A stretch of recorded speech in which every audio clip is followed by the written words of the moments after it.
welcome to another rowing chat. I'm Rebecca Caro, and this month I want to remind our listeners that we have a couple of sponsors who are supporting Rowing Chat. One is Faster Masters Rowing, who do training programs for individuals, crews and clubs.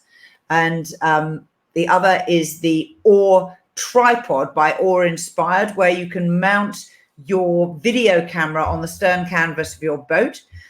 Both of those products are available on rowing.chat/sponsors. And please do support the podcast by at least going and having a look at what they've got to offer. Now, today, I'm delighted to welcome as my guest, Andy Triggs Hodge. Good morning or evening. Welcome to Rowing Chat. I think we did do one before, didn't we, with Martin Cross? Yeah, we did one ages ago, but it's been a while, so it's good to be back. Thank you. Tell the listeners a little bit about yourself and your background in rowing. So I'm Andrew Triggs Hodge. I started rowing at university back in '98. Since then, I've gone on to a few successes. I've been lucky enough to be part of the GB team. I went on to win 3 Olympic gold medals at and Rio, and I've had a number of challenges through those times, but in all, I've gotten a huge amount out of the sport, and now is time to do something different. So now my quest is all about building an event we've called Regatta London, and by the title you'll deduce that it's in the middle of arguably the world's greatest capital city, but I would say that on the most iconic river on the Thames through central London. So it's a huge new challenge, and we're here to we're delivering the event on the 29th of September this year. So it's life hasn't slowed down one little bit. I always wondered what retired former Olympians did. So Regatta London sounds just marvelous. You've also got a really cool URL. Why start a new regatta? Why do we need one?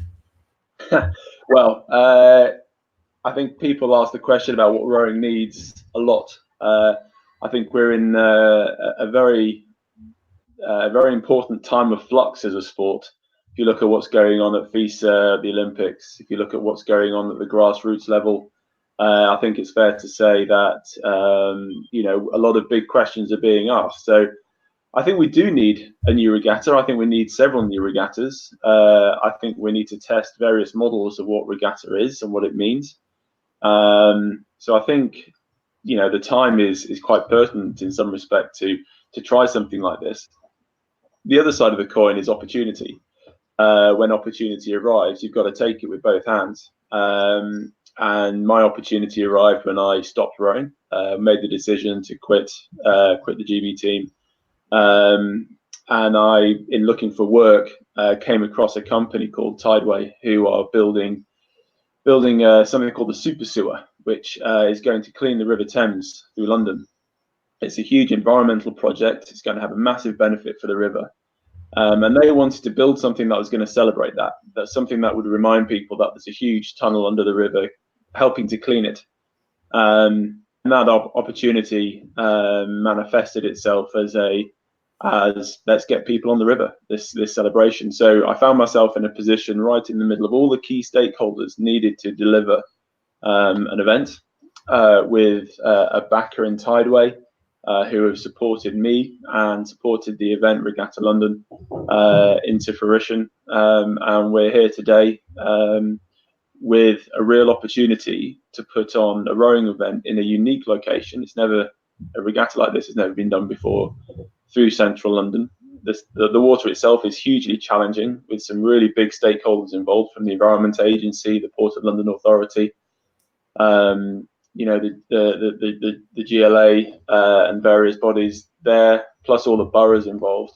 We needed a big organisation like Tideway to be able to work with and work off to make this happen. So, and that's the opportunity. That's the bit that rarely happens. But the opportunity will give is a central London major rowing and kayaking and stand-up paddleboarding event, which we don't have. And in terms of the iconic location, the opportunity for people to paddle through Tower Bridge, past Parliament, past the London Eye, past the Tower of London. I mean, it's stuff that people celebrate the London Marathon for Ride London when they start at the Mall. It's it's that level of ambition that this event carries. We'll be finishing at Greenwich Naval College. One of them is a UNESCO World Heritage Site, hugely iconic, important structure for the river, hugely impressive building in its own right. That's our Mall. We're going to finish there, and that's where our celebration and party will be.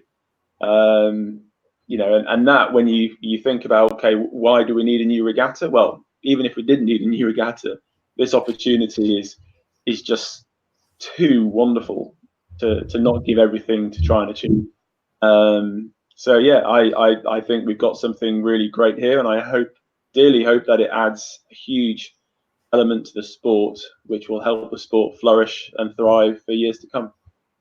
Tell us a bit more detail about the regatta itself. You've mentioned that there are 3 different ways of paddling, and where does it all start? So the course is Hammersmith Bridge through to Greenwich Naval College. That's do you have the map? Here we go, because technology at its best. So you can see there, we start right in the west at Hammersmith.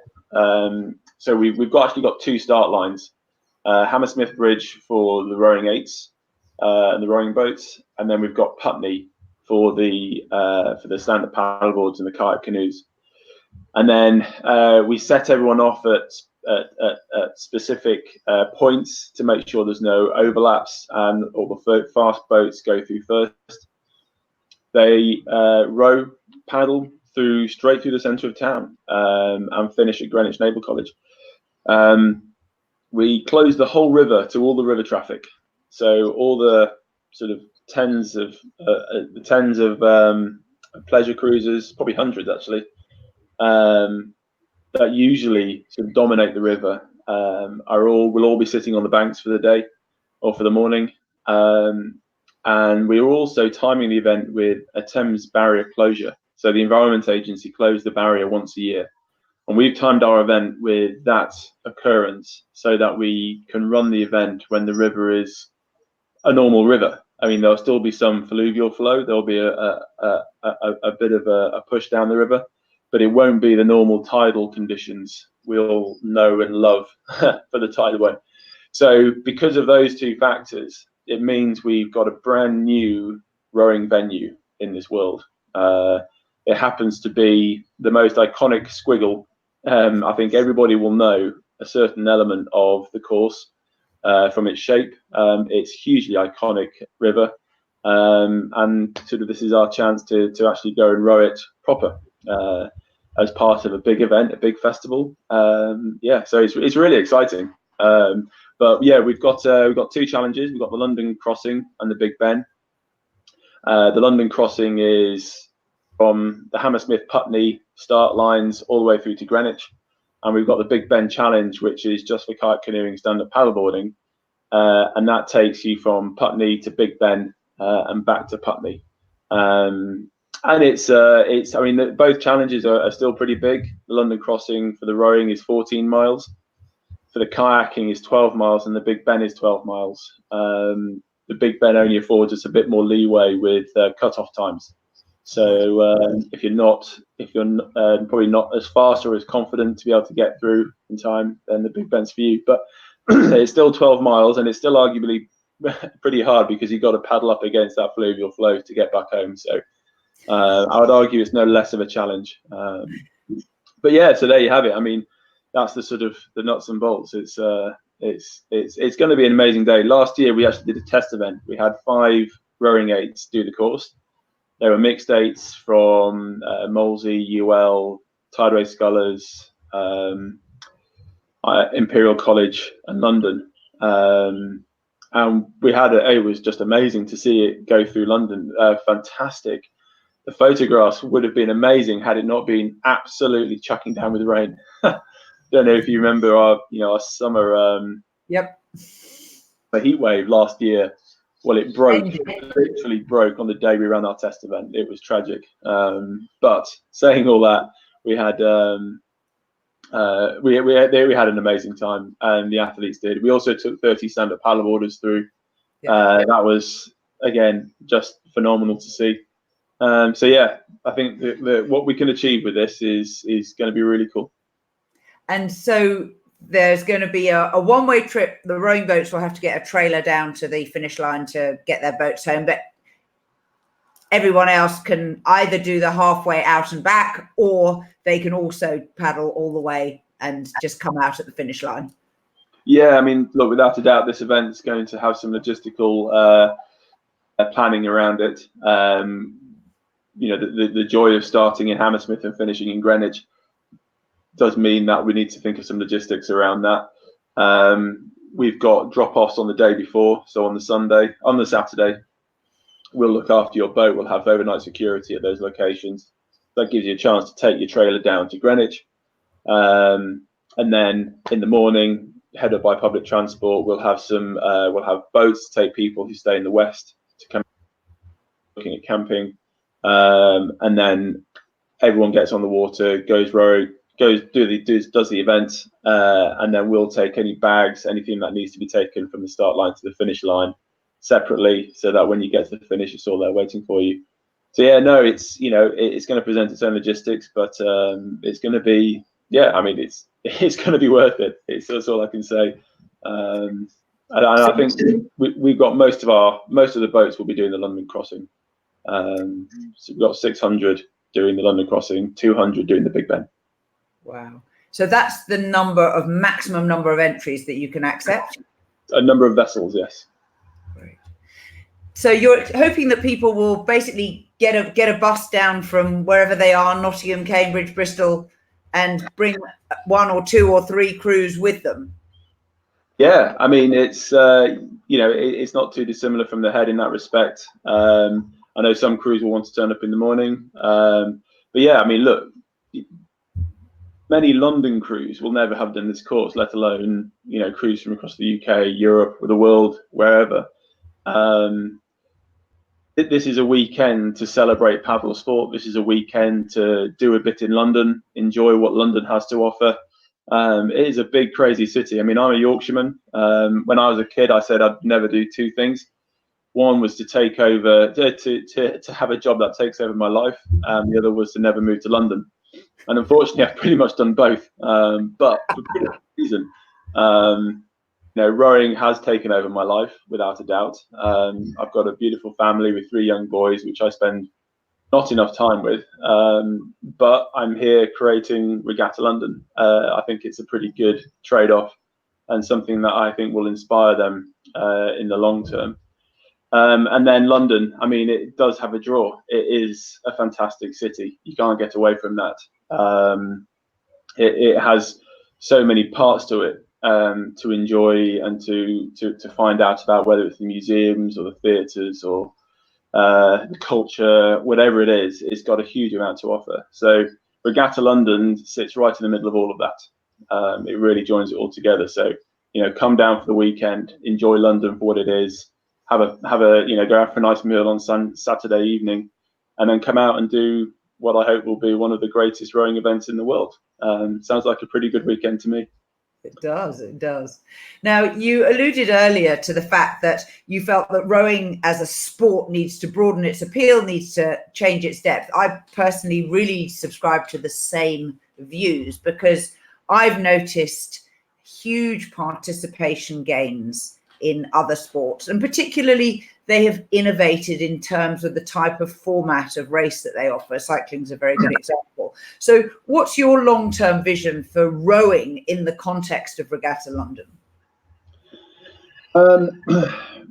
Rowing can stand on its own 2 feet in many different ways. The problem it has is being seen. One of my favorite things to contemplate is actually the bumps. So the Oxford and Cambridge race is sort of the race is done at the Oxford and Cambridge colleges, and I think UL has a bumps where 8s will line up behind each other and the idea is to literally bump to stern to register your sort of win, as it were. Yeah, catch the boat in front. That's the basic Exactly. objective. It's brilliant. I mean, it's fantastic. But it's contained. It's held within this little, these little locations in Oxford and Cambridge for their own purposes. And I always wonder, like, well, what would it be like if it was an Olympic sport? That was it ski cross or the skateboard cross version of rowing, which, if you look at what those sports have done those events have done for those sports. If you look at, exactly what you say with the cycling, you've got your 6-day cycling, you've got your tours, you've got your time trials, you've got your indoor, your track cycling. You look at, I mean, there's so much more diversity within the sport, which we're just not celebrating. And I think Regatta London hooks into a specific part of that picture. It doesn't tackle most of it. What it does do is it brings the sport into that central city location. It puts it in the iconic venue, which means that as long as you can do it by scale and you can put on a big show, that it puts the sport alongside the London Marathons and the Ride Londons. And I think there's a bit more to the picture, which makes it truly remarkable as an event. But that's the building blocks. That's what you need to do to start with. Because then, I mean, you look at London, automatically, midday on a Sunday, you've got the 100,000 people plus on the banks thinking, what the hell is that? That's right. Driving over the bridges, wondering what's happening. Exactly. And that's where, Ride London obviously had the Olympics to kickstart it, but certainly London Marathon started with nothing. We've got a tailwind because we know the model works, but still we have to prove it. The bit that you add on top of that is the charity model. So here in the UK, there's a huge amount of events which use that charity model to add value to an experience. So the idea of going from couch to marathon or challenging yourself to do something that hasn't been done before. That you have challenges, yeah. Really important part of getting people engaged with sports and inspiring them to actually participate and start. And then often what goes on from there is someone does a half marathon or a 10K or a marathon, and then it leads on to more. But then the really important thing is that they then inspire other people in their network to have a go as well. And that's where the growth of cycling and running has really sort of exploded in the last, for running for 40 years, for cycling for the last 10, 15 years. And we have and I think rowing's missing out on that. We haven't got this bit which says, hey, try this, have a go, it's an amazing event, and then letting the story unfold from there. So I really think Regatta London can offer that opportunity for the sport to grow in that capacity. So that's why we've linked with charities. We've dedicated a number of places to charities, and we've got our 3 headline charity partners. So London Youth Rowing, Mates in, which is a mental health charity, and Thames 21, which is an environmental charity that does foreshore cleanups on the River Thames in London. So we have three charities which really personify what we want to achieve within the sport, and that's obviously with London Youth Rowing. It's about engaging more diverse communities, showing how rowing is a sport that anyone can do, and that anyone can enjoy it. You've just got to open the door to people.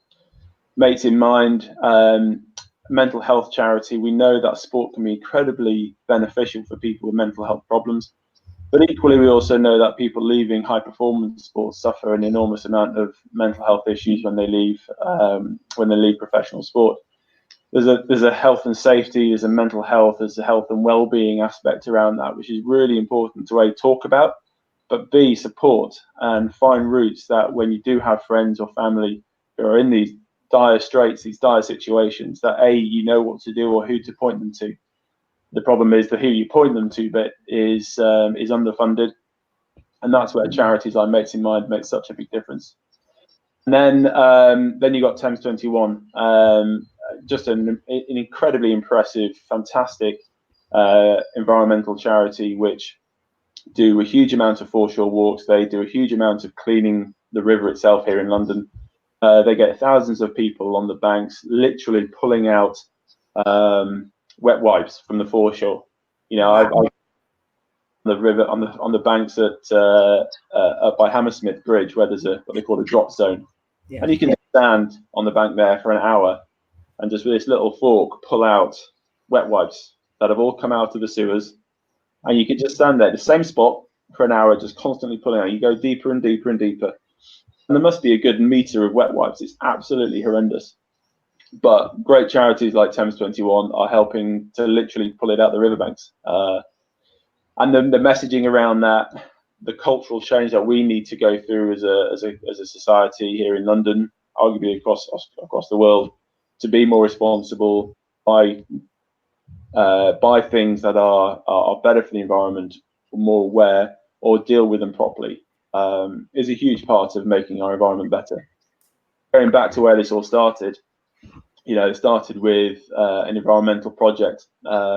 So it all keys into the bigger vision and the foundations of this event. As an environmental project, we're here to deliver sport and the environment hand in hand.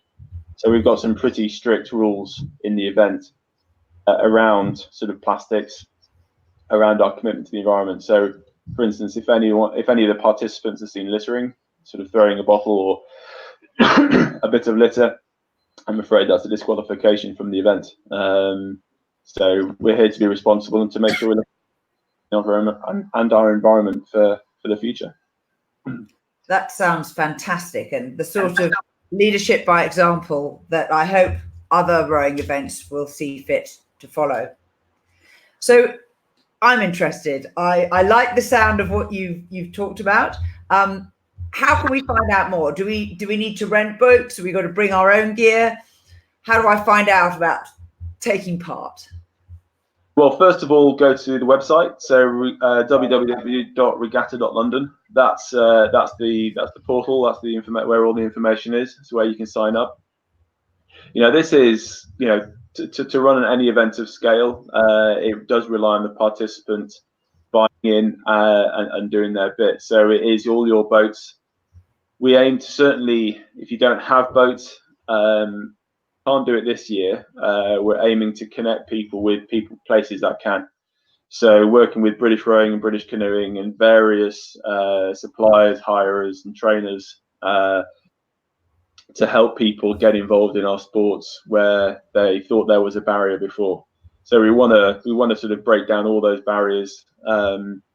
We hope that organisations will be able to hire boats on the day.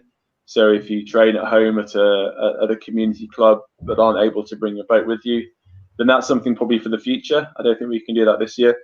But you know, there's some great models out there. You know, I'm discovering masters rowing, not in an actual get on the water capacity yet.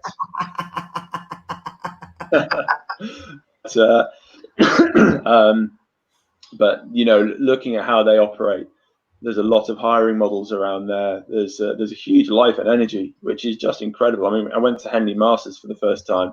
I was just blown away by the friendliness, by the sense of inclusiveness, and just the joy that people were having at that event. And that really sort of buoyed me up, because that's exactly what we want to bring to central London and show the UK and the world, you know, what rowing and the same for kayak canoeing, stand-up paddleboarding is all about. That's the energy that we want to put on show. This is not an event dominated by high performance and that cutting edge, although they will be there. You know, it's fair to say we've got a good friend of mine, Cameron Nicol, who's put Rex International boats, rowing for mates in mind. And yeah, I mean, they're going to have great fun.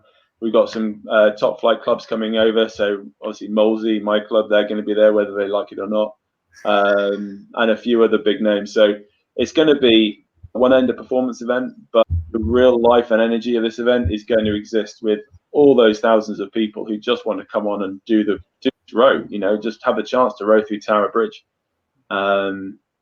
So yeah, no, but absolutely, bring your boats. You know, bring your life, bring the energy, do something that's never been done before. I mean, this is the inaugural event. You might be able to do Regatta London in the future, but you'll only be able to do the inaugural event once. You know, that's the that's really cool. You know, to say you were there for the first one, I think that's really exciting thing to be able to do. Unfortunately, it's going to be good. It's going to be good. These events, just for the listeners, they are huge fun. I'm fortunate to have participated in one here in New Zealand called the Waikato 100. Waikato is the name of the river, and it's a 100-kilometer event. And you can do it in 25k blocks, and you can do all of it or part of it. And we did it. I was in a mixed masters double, and we did the last 25k, and off we paddled, and we were at 2/3 of the way through, and you're beginning to get a little bit tired, and the landscape maybe isn't quite as entertaining as it was at the beginning. And suddenly behind us, I could see this very good looking quad, and I was like, okay, let's get in time with the quad. Let's keep an eye on the quad. And then behind it then was 2 8s with a coach who was buzzing in a speedboat between the 2 8s, coaching them as they went. And suddenly we got overtaken by the entire New Zealand men's national team. Really? Was that the whole 100k, or was that the last 25? No, they did 50. Noel Donald took them down for the 50k. They said, right, we're going for a long road, boys. Here we go. Well, that sounds like an amazing event. I mean, it's one I've not heard of, but you know, those sorts of events are the bits that's going to capture people's imaginations. I think you know, I think we've got, as a sport, we've got to have confidence to get off the 2k courses and do things like this, because this is what brings the sport to life. So no, I mean, that sounds definitely one to put in the bucket list one day. Fantastic. Maybe, by the sounds of things. Oh, bring the whole family. We'll have fun.